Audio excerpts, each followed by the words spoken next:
And so when we talk about new wine, essentially what we're saying is that a new spirit that God, a spirit that's been within us, but a new spirit that a new power will arise in us, even at 70 years of age. That God can let a new power and really effectively that we can start our lives brand new at 70 years of age. That we don't look at year one and through year 70 as the summation of our lives, but now is our time. And I'm going to try to explain that as we go along. I think that if we were to compile what we now have as our lives, and for you younger people, this may not be as relevant as for some of the older ones, but were we to compile all the things of our lives, and I try to make this simple by saying for those of us who live in the New York City area, the many rides we've had on the subway. I've slept on the subway. I've been drunk on the subway. The jobs I've worked on, the cars I've driven, the places I've been, the tokens I've purchased, the meals I've eaten, the restaurants that the good things I've done, the bad, where we take all of those things, where we're able to do it, which is what God is able to do. He's able to take every action and incident of our lives and put it all into one room. And were we to do that over the course of our years and look at the good things that we've done, because we've done some good, not a lot, maybe, but we've done a lot of bad. We've made a lot of mistakes. And were we to just look at simple things that nobody else knew about us and probably things that nobody knows about us right now, except God. He's the only one that knows these things. There are times when we walked in fear, when we were afraid, or times when we had unbelievable anger, but we were unable to express, or times when we lied, and we just lied. We lied, or we stole, and we didn't have to. That these are some of the things, or that we cheated, or that we deceived, which so many of y'all were impressed with a week or so ago. Well, what we ate, what we've eaten over the years, the various kinds of things. We also stopped in Las Vegas. I wanted to make a drop off at the St. Jude Hospital, which is in that region, and I thought better about it after arriving there. I've never seen anybody go to St. Jude and take pictures after making a gift, and I thought it'd be a bit crass if I did it, so we're just sending them a gift. But in Las Vegas, I encountered a man. I took my car in for service, and by the way, what you see going on in my car, my glass panel broke somewhere between Yosemite and Las Vegas, and I had to tape it up. But he drove me back to the hotel, and I made mention of him years ago. Elizabeth and I were driving from San Francisco to Los Angeles. And we stopped midway, 200-300 miles south of San Francisco, and stopped for lunch at a restaurant. And I had some of the best pinto beans I've ever had in my life. Now, if my mama was alive and heard me say that, she'd slap my face, because my mama thought she made the best pinto beans ever. But these pinto beans were good. And I didn't know that part of it, but that's a very agricultural part of California. A lot of California, between LA and San Francisco, is all farmland. And this driver knew he lived in that region, and we started talking about pinto beans, and it was just a great time. But I've eaten that, and we had that experience. But if God were to take everything that you've done, the lies you've done, and put it all in a room, or the good that you've done, the classrooms that you've sat in, the pencils that you broke, papers that you wrote, letters or notes, kisses that you stole. Were God to take all of that and put it all in one room, all the brokenness as just garbage or whatever it is, and that's the fulfillment of your life. And that's where we need to see ourselves at present. That everything that we have done that is crazy, that we didn't know was crazy or we didn't understand crazy, but God put all of that in a room and tell you that you can start over again, that there's a new wine, that there's a new life ahead of you. But only God can do that. Nobody else can do it. But that's what he's saying to this house that I find so phenomenal. That God is saying to this house, and not just to me, but to all of us, that he's taken all of that and he's put it in a room. And he's given us now the opportunity to start with what he initially and originally called us out to be and to do. I want to address the young people because they haven't lived this long, so many of them don't know the depths of what that means as well as you do. And the problem with youth, or the curse of youth, is that you just don't have enough calculations to always make the right decisions. Young people make impromptu decisions, do things without realizing the consequences of it. It takes age and seasoning to realize, hey, that was a foolish and a dumb thing that I did. Young people always think their parents are crazy, that they just don't know what's happening. They don't know what's in. But you have to remember, your parents were young people themselves at one time. So, but they're unable to appreciate that until they themselves have children and realize that they are making grievous mistakes. So they may not have as much to put in their room, but I have some things I want to say to the young people regarding this new wine and our opportunity to start over again and to start over with perfect power from our birth designation. I've been called to this house. I've been called to this community. I was birthed in North Carolina for this purpose, and I know that. I understand that clearly, and it guides all my thoughts and all my actions. And I want you to be clear about that, as I think many of you are. But I also want our young people to know, especially those that are of college age, and then those of you who are working in the business world, but specifically those of you who are of college age, you're going to great schools. You've gotten great scholarships. You have a wonderful opportunity. The world has opened up before you.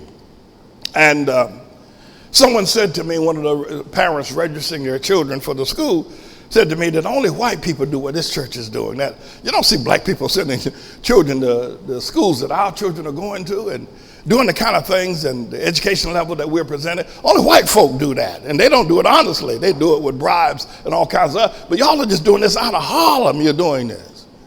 And she's right. It's very rare, if almost beyond being rare, that what is happening with our students, the schools that they're going to, the opportunities that are afforded them, that it's very rare to see that happen.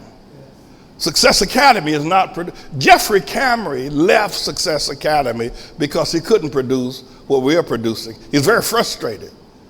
That with all the money that the government gave and all of the opportunities that rich people gave in visiting the school, that he wasn't able to get those. Once these young boys reach the 9th and 10th grade, and young girls, you can't talk to them. You can't tell them how great the world is and the opportunity. And he just got frustrated and he left Success Academy, as you very well know. Nobody's able to do what we're doing. But I want to say this to all of the young people. I call their names if I have to, but I don't necessarily. It's every last one of them, including the vestals that are presently also in school. You need to understand something, and I want you to understand this clearly, that you are not where you are because you're so smart. You are not where you are because you're so gifted. You're not where you are because you're so good. You need to know that. And if you don't know it, let me tell you that you are where you are. You've been accepted at the school you've been accepted at, not because you meet the qualifications, not because you're so good. Please know that. Please know that. You're there because God wants you there. You're there because God wants to say to everybody that has raised their hand against our school, everyone that has lied, everyone that has used every method. We had one young man said if the last thing he can do, he's going to bring this house down. You've heard that. Many of you should have.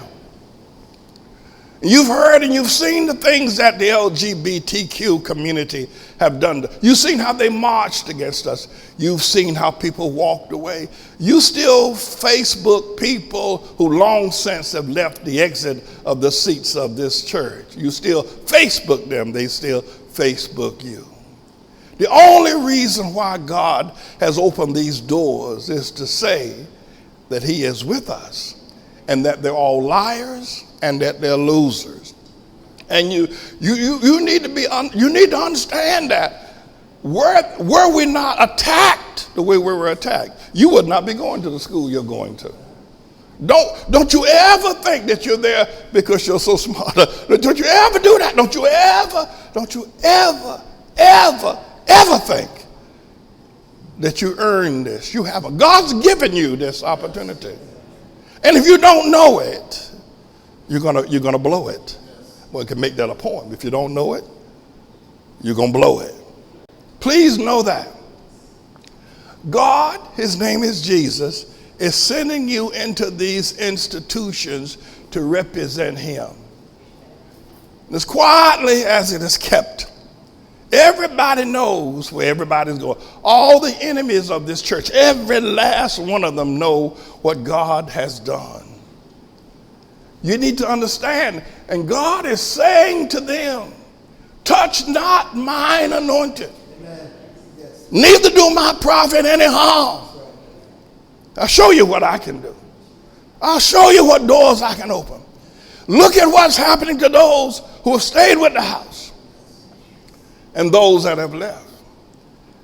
Be mindful. When you go cross the threshold of those unique institutions, don't walk in there thinking I made it. You haven't. God can take you down. When you look at the scholarship monies that have been given, that's good. But especially of the young men, God don't give out that kind of money to people with your scholastic and academic opportunities and abilities. No, he doesn't. And from a school, that the Board of Education or the scholar, not God, the education institution don't give that kind of money to an unknown secondary Christian school student. You don't get that. You don't get that kind of money. God gave you that. And you need to understand that. Don't you ever think that you earned it, that it's yours, that you got it on your own. The Lord made that possible for you. And as long as you understand that, you can represent the Lord. But you need to also know the grades have to stay at a certain level. Otherwise, they'll take that money so quick, it'll make your head swim. You know, this needs to be said. And we're talking new wine. Opportunity, we're talking out of young people. Some of y'all with brokenness and broken glass and shattered lives and shattered opportunities. You understand what I'm saying? These young people. Two of the young men of the East wishes to have the hand in dating of two of the elders. Both these elders have daughters. And these young men want their hands to date. And both of these elders are saying no. They're saying not only that, they're saying hell no. To young men that are men of the East of this church. And the reason why they're saying that, these elders were not giving their daughters hand to these young men to date. The reason why, because they haven't proven themselves worthy of these exquisite young girls. And it's true. They haven't. And I think what's important here for all of us to learn the lesson at this present time, that they haven't learned the lesson because they're not completely lined up with the teaching of the pulpit. They still have their point of view. Even now, even right now, even now, they still have their ideas. Even now, they still have their lust for the world.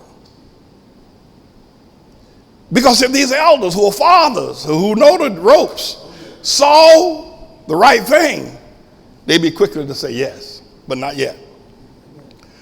Now, that's a little bit bumpy. But it needs to make the example. It needs to be said that you haven't arrived. It's only by the grace of God, because you're not fully where you need to be.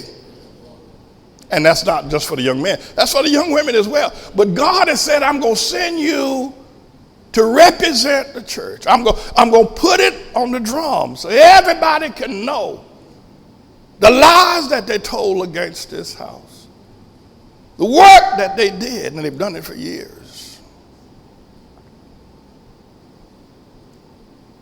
I remember we were in Shanghai or Beijing.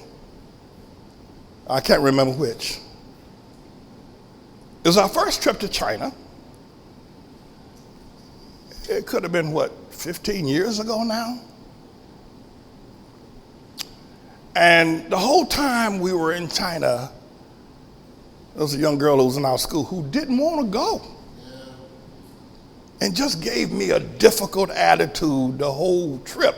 I mean, we're trying to have a good time in China. We're trying to see the Forbidden City. We're trying to walk up on the Great Wall. We're trying to eat the Chinese food. And this young girl, Butler's daughter, just gave me hell the whole time. So finally, I couldn't take it no more, and I jacked her in the airport. I just exploded. I couldn't take it anymore. What kind of young person doesn't want to be a part of that process? But I think more importantly, we have to understand what God is doing now. You need to know there are people who want to take you out here. I need to say that. That's bumpy. But it's true. And when others get an opportunity to do something, we need to be able to see it. And God opens up the opportunity for us to start anew.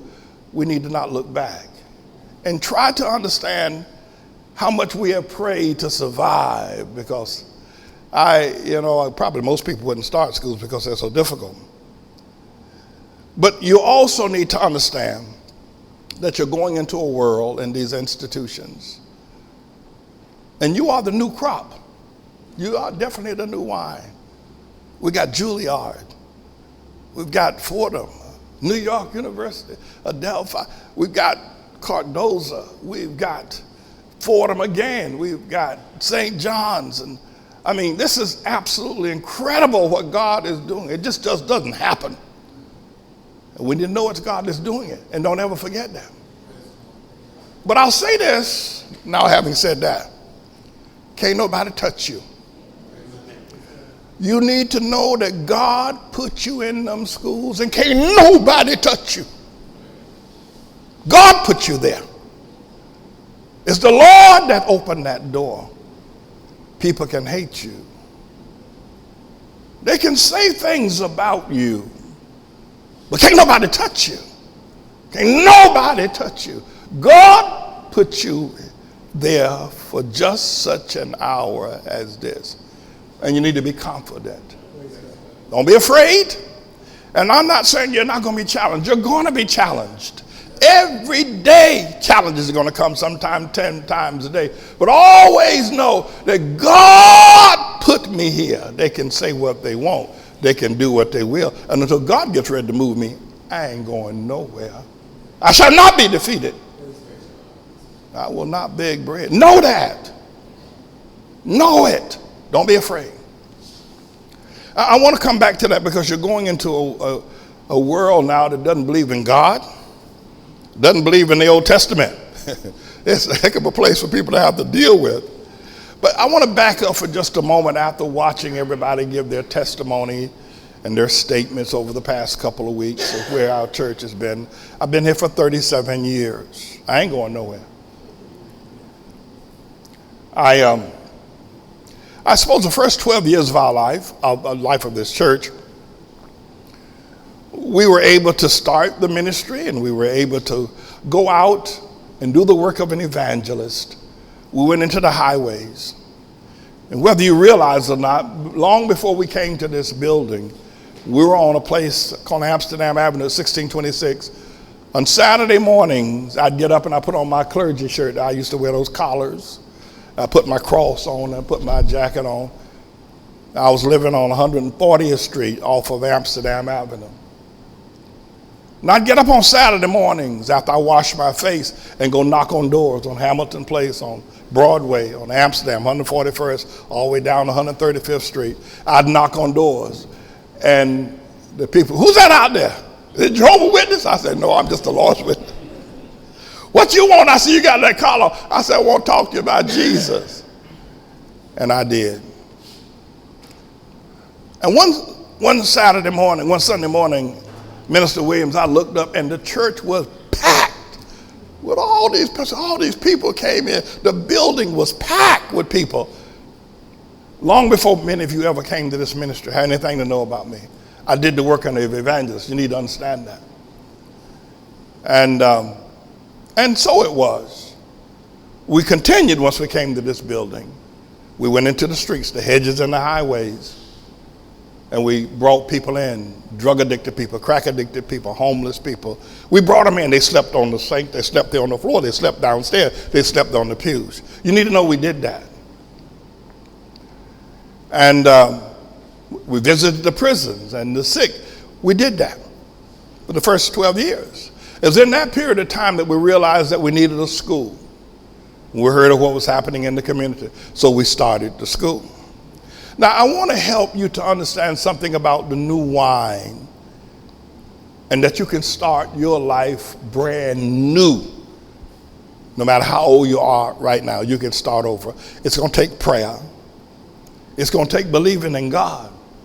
But I think the thing that's most extraordinary and exciting about this is that you can start it now in the will of God, with the destination that God had for me. This is where I'm supposed to have arrived the day I was born back in February 1947. This is where I'm supposed to be. It took me some time to get here. I had to go through prison to get it. But God had to put me down on my face to get me here, but I'm here. And I thank God for it. But that you can see. You, Deborah, you're where God wants you to be. Not on American Idol. And now you need to start this life and understanding that this is destined of God. And how can you fail if you're following the paths of God? Yea, though you walk through the valley of the shadow of death, how can you fail? Yea, though you walk through that valley, you will fear no evil. For the Lord is with you. The Lord is your shepherd. How can you fail if you're walking in the path that God has ordained from you from the beginning? How can you fail? How can anybody defeat you? God has anointed your head with oil. Your cup of blessings run over. How could anybody ever defeat you? How could anybody? And this is where you want to start. This is where you want to start. This is the day. This is the new wine. This is the new life. This is where you want to start. And it's open and available to you right now. And I believe you're going to receive it. At least I pray you do. Now, if we're going to start anew, we need to put everything in a room. We need to put everything about your life in a room. You know, all the things I've stolen, all the lies you've told, we need to put it in a room. And if this church as a congregation is going to move forward with a brand new life, and you're going to move forward and get rid of those old ways, stop being afraid, live by your talents, not be afraid, not be ashamed of whatever your talent is, we need to put the church and all of its brokenness in a room and then start over again. All those bad thoughts and ideas and things that we've had all need to go in a room somewhere.